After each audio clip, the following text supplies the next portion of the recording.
예, 이제 우리가 이제 새날 리스트라는 게 있어요. 살생부, 데스노트 이런 게 있는데 새날 데스노트의 맨 윗칸에는 동작을의 나경원 씨가 계시고요. 그 두 번째 칸에는 이현주 씨가 계십니다. 왜요? 3등으로 내려주세요.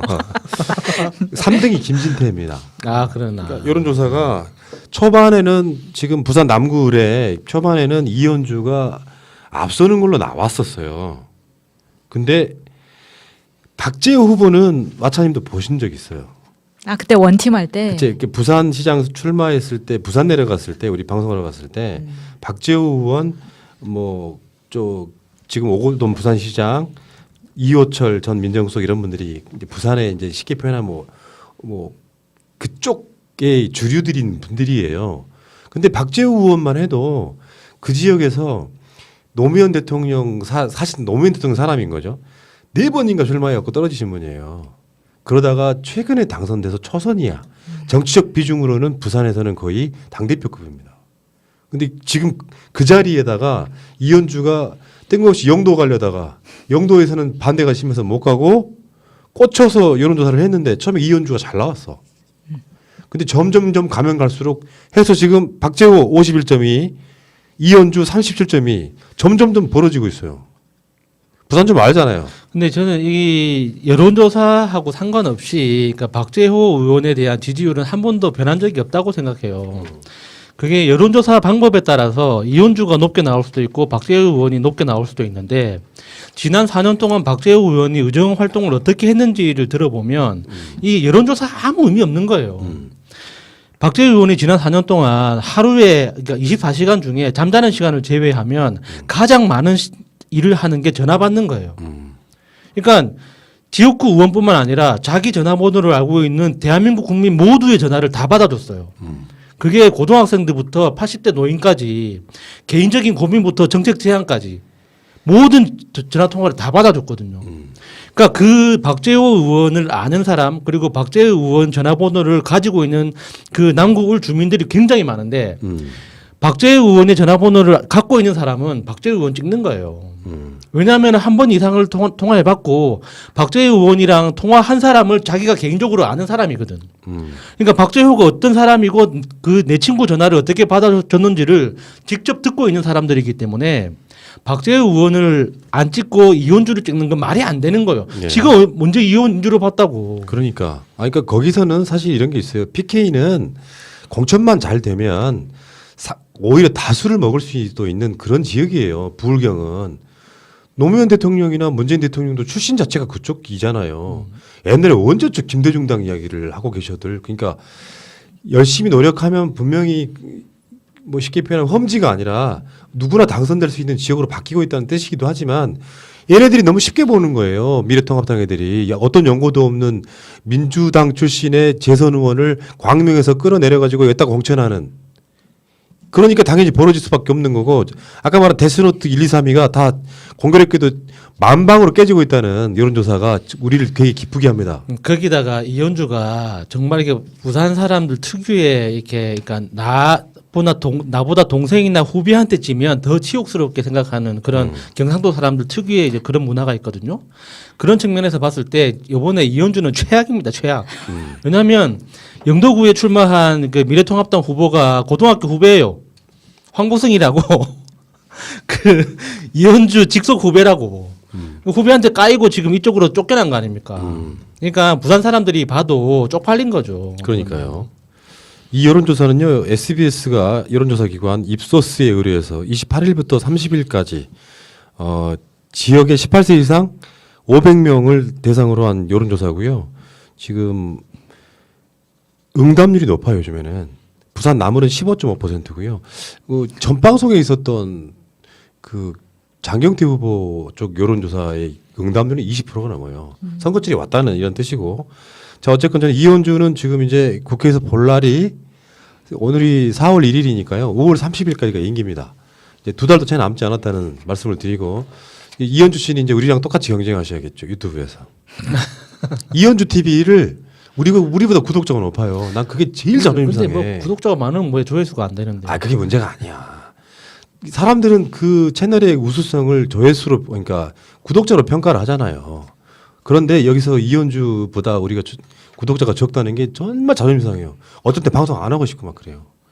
이현주가 우리보다 많으면 안 되잖아. 차라리 나경원처럼 채널이 없으면 차라리 우리가 마음이라도 편하지. 이현주가 우리보다 높아요. 여러분 푸나님 좀 도와주십시오. 그러니까 감사드리고 이현주 씨는 기필코 나경원, 김진태와 함께 이 3인방은 민경욱이 또 4위 민경욱 씨. 나머지 어차피 황교안 씨는 안 될 테니까 자 이현주는 지금 어마어마하게 깨지고 있다. 부산 주민들 화이팅 하십시오. 문 대통령이 또 한 달 만에 TK로 내려갔거든요. 경제에 관한 부분이죠. 지금 구미 산업단지 방문해서 코로나19 위기 극복하는 경제 현장을 점검했다 이런 거고 어려울 때일수록 투자에 주저하면 안 된다 그러면서 TK 내려가셔가지고 경제의 이야기를 하고 있는데 그만큼 우리나라 경제가 지금 말이 아닌 상황이 되고 있어요. 우리나라만 그런 건 아니고 전 세계적으로. 그러니까 이게 과거에는 경제라는 게 생산 중심으로 작동을 했다면 지금 현대 경제는 소비 중심으로 움직이잖아요. 그러니까 경제를 움직이는 근본적인 힘 자체가 많은 사람들이 이렇게 제품과 서비스를 소비함으로써 생산이 이루어지도록 압박하는 효과로 경제가 돌아가는 건데 지금 바이러스 때문에 사람들이 이제 교류 자체가 안 하게 되니까 이게 굉장히 심각하죠. 그래서 지금 이제 모든 나라에서 공통적으로 사용하는 표현이 그거잖아요. 역사적으로 이런 적이 없었다고 처음 맞아들이는 그런 상황이기 때문에 그러니까 전쟁하고도 완전 다른 양상을 보이고 있는 거여서 그러니까 다들 힘들죠. 그러니까 기업도 당연히 힘들 수밖에 없고. 자 이런 상황이고요. 그래서 지금 그 구미 같은 경우는 다시 지금 다른 산업으로 재편되고 있는 대표적인 제조업 공업단지잖아요. 그러면서 이번에 구미형 일자리가 만들어지고 거기에 이제 이렇게 다 그런 방식으로 해가지고 문제는 경제예요. 지금 코로나는 대한민국이 세계적 수준으로 지금 잘 잡고 있는 편이고 근데 나머지는 이 경제가 얼어붙은 거는 이게 방법이 없거든요. 그러니까 차력을 다하고 있는 거예요. 경제가 무너지는 경제 망가지는 바이러스를 사력을 다해 잡고 있는 거예요. 지금 코로나 바이러스보다 사실 그 소위 말하면 중증도가 한 2,000배는 되는 것이 바로 경제 문제거든요. 지금. 사실 지금 이번에 문재인 대통령이 구미에 방문한 거하고는 약간 좀 거리가 있는 이슈지만 그러니까 이게 지금 대한민국의 관료 특히 경제 부처의 관료들의 사고방식이 얼마나 지금 현 시대하고 동떨어졌는지가 극명하게 드러나는 거죠. 그러니까 대한민국에 대해서 IMF가 그랬잖아요. 이 국가 부채 비율이 과도하게 낮다.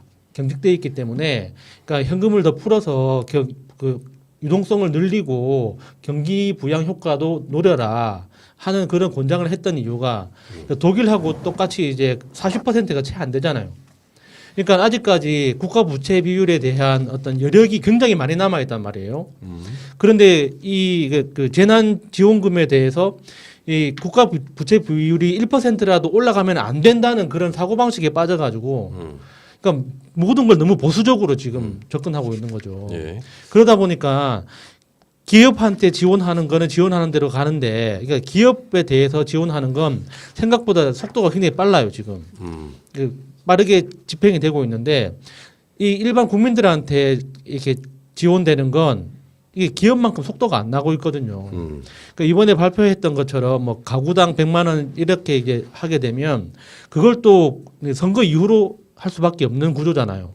그럼 집행 과정 자체가.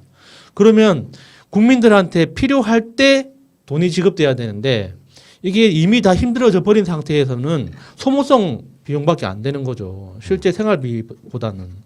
그러니까 그런 관료들이 지금 가지고 있는 어떤 과거에 매몰되어 있는 그런 사고방식 자체가 얼마나 심각한 건지 좀 스스로 돌아봤으면 좋겠어요. 예.